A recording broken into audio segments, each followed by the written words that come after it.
We're sitting in my living room. And so one of the really cool things about me living in this new location is you're going to get to see a lot of my art.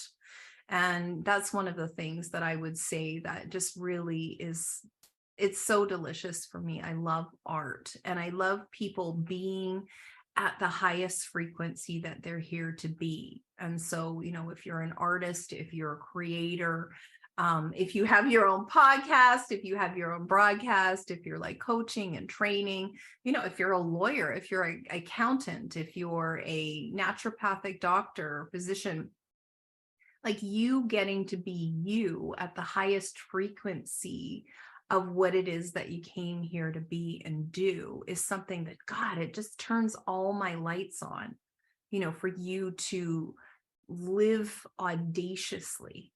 Does that make sense? Like living audaciously is something that really, really, I stand for it. You know, you not being around people who dim your lights, you know, whether they realize they're dimming your lights or not, you know, the end result is that you are less healthy than you could be or than you should be if you're spending time around people that dim your lights. Like, and it's a conscious choice and it's an unconscious choice, because sometimes people, you know, they think, oh, well, I have no choice, sort of like a choiceless universe to, you know, I have to be around my family. Well, you don't. We might talk about that today. You know, every single choice is a choice.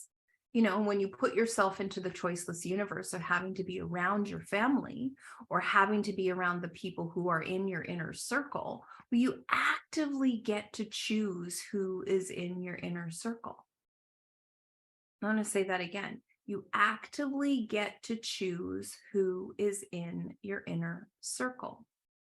And so if you're not actively choosing who's in your inner circle, then the people who come along, they're choosing you.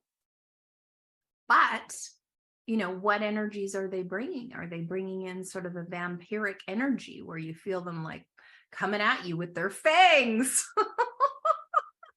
You know, like I have, you know, if you look at my charts, I'm here to be watched. I'm here to be observed. I have that frequency. And so it's perfect for me to have a show. It's perfect for me to have a broadcast. And then different parts of my chart, it's like channeling is what I'm supposed to be doing, talking about what's in the energies right now, which is gate 20. And then what am I jacked about, which is gate 16. And so those are sort of like this, not the solidity, the scaffolding that I've built my business on is having a broadcast, having a podcast, and then inviting people to get to know me in a way that's easy, it's accessible, you know, because I have a multifaceted, multidimensional toolkit, like what I can talk to you about, what I can invite you to.